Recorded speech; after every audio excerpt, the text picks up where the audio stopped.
la voix, mosaïque, métamorphose. Alors nous avions déjà travaillé la dédicace de Terra Omega et nous allons travailler aujourd'hui la voix. Alors, vous allez me dire, ça c'est pas difficile, travailler le titre, la voix, et je suis donc qui est donc pratiquement la première page de Terra Omega. Pour la plupart des gens, le mot voie signifie beaucoup de choses.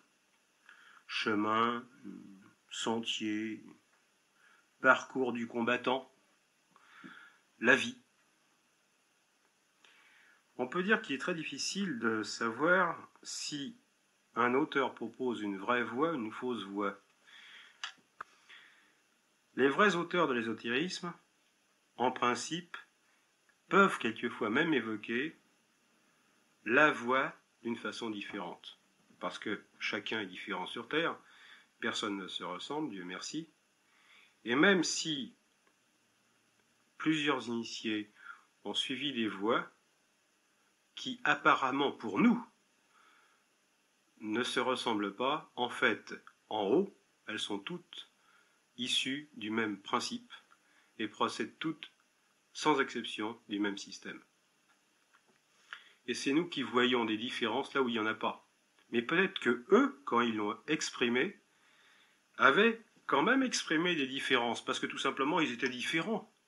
Donc, c'est pour cela, si vous voulez, qu'aucun initié, aucun adepte et aucune initiation ne peut dire « nous tenons toute la vérité », il n'y en a qu'une effectivement, mais dire que l'on tient toute la vérité et qu'il n'y a pas de salut hors de notre contrat, ou hors de notre livre, ou hors de notre éthique, ce serait vraiment du sectarisme, ce serait là de la contre-initiation.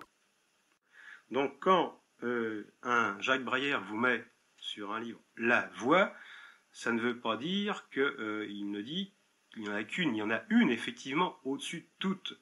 Mais ce qu'il propose dans ce chapitre 1 est le système qui nous permettra de détecter la voie. Puisque de toute manière, l'initiation, c'est quelque chose qui ne s'enseigne pas, puisqu'on le verra dans les convictions. Pensez bien que tout ouvrage que vous avez devant vous n'est pas un ouvrage d'enseignement non plus. Donc quand il dit la voie, c'est pas un ouvrage d'enseignement. C'est voilà ce que je considère être la voie, et c'est lui qui parle. Mais à vous de voir si c'est vrai. À vous de voir si ce parcours vous intéresse, et si à la fin de ce parcours, vous considérez que, à l'endroit où il y avait marqué chapitre 1, la voie, c'était bien la voie. Ce n'est pas un discours intellectuel. La voie, c'est quelque chose qui ressemble à Dieu, si je puis dire, puisque c'est ça qui nous permet de remonter vers le Créateur. Et ce qui nous permet de remonter vers le Créateur, c'est quand même quelque chose de tangible, qui puisse se matérialiser sur nous, et que l'on puisse appréhender dans l'incarnation, sinon je ne vois pas comment on va s'y prendre.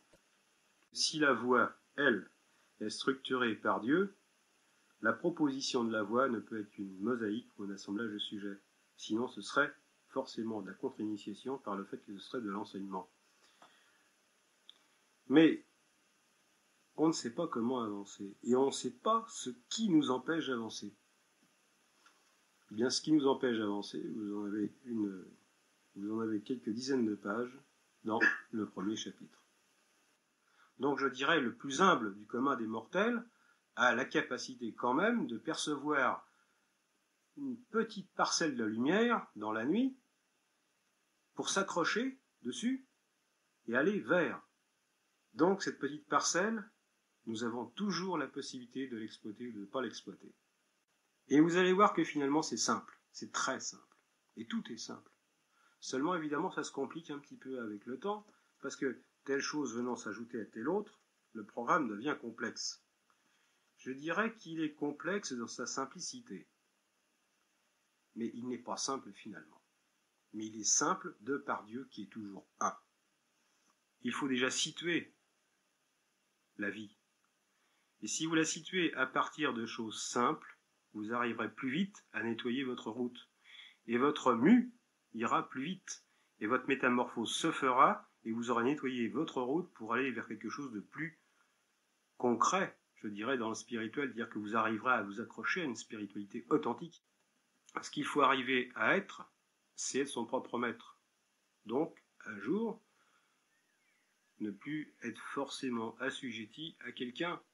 Il faut être d'abord assujetti à soi-même, pas assujetti au concept du voisin, au concept de ses parents, au concept de son professeur, de ce que vous voudrez.